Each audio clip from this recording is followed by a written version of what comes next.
Comme j'arrivais à l'extrémité du faubourg, sous les éclairs du gaz,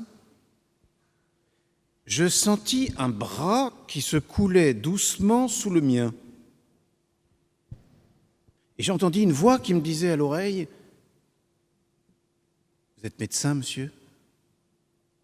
Je regardais, c'était une grande fille, robuste, aux yeux très ouverts, légèrement fardés, les cheveux flottant au vent avec des brides de son bonnet. « Non, je ne suis pas médecin. Laissez-moi passer. »« Oh, si, vous êtes médecin. Je le vois bien, venez chez moi. Vous serez bien content de moi. Allez. » Sans doute, j'irai chez vous, mais plus tard, hein, après le médecin. Que diable. Oh, fit-elle, toujours suspendue à mon bras et en éclatant de rire. Vous êtes un médecin farceur. J'en ai connu plusieurs dans ce genre-là. Allez, venez. J'aime passionnément le mystère parce que j'ai toujours l'espoir de le débrouiller. Je me laissais donc entraîner par cette compagne, ou plutôt par cette énigme inespérée. Quelques instants plus tard, me tutoyant, elle reprenait son antienne et me disait « Tu es médecin, mon chat, n'est-ce pas ?» Et cet inintelligible refrain me fit sauter sur les jambes. « Mais non !» criai-je furieux. « Chirurgien alors ?»« Mais non, à moins que ce ne soit pour te couper la tête !» « Mais, lui dis-je, suivant à mon tour, moi aussi, mon idée fixe, pourquoi me crois-tu médecin ?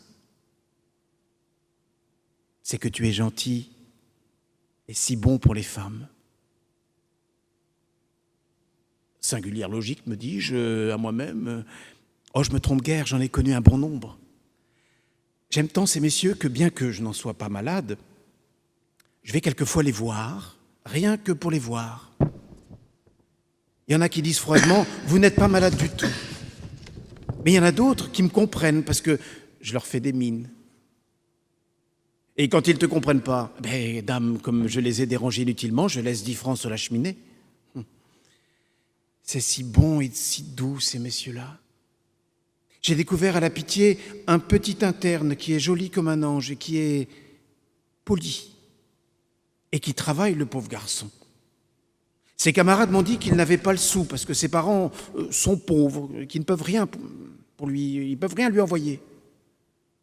Ça m'a donné confiance.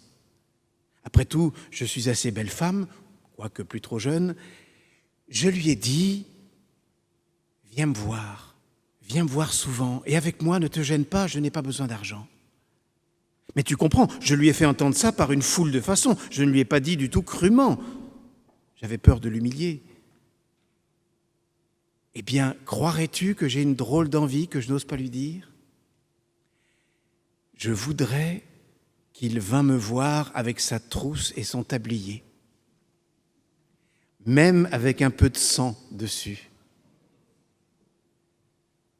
Moi, m'obstinant, je repris « Mais peux-tu te souvenir de l'époque et de l'occasion où est née en toi cette passion si particulière ?» Mais alors elle me répondit d'un air très triste, et même, autant que je peux m'en souvenir, en détournant les yeux. Je ne sais pas. Je ne me souviens pas. Quelle bizarrerie ne trouve-t-on pas dans les grandes villes ? Quand on sait se promener et regarder, la vie fourmille de monstres innocents.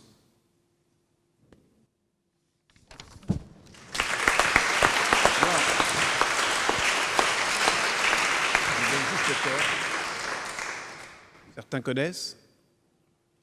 C'était un texte de Baudelaire, vous voyez.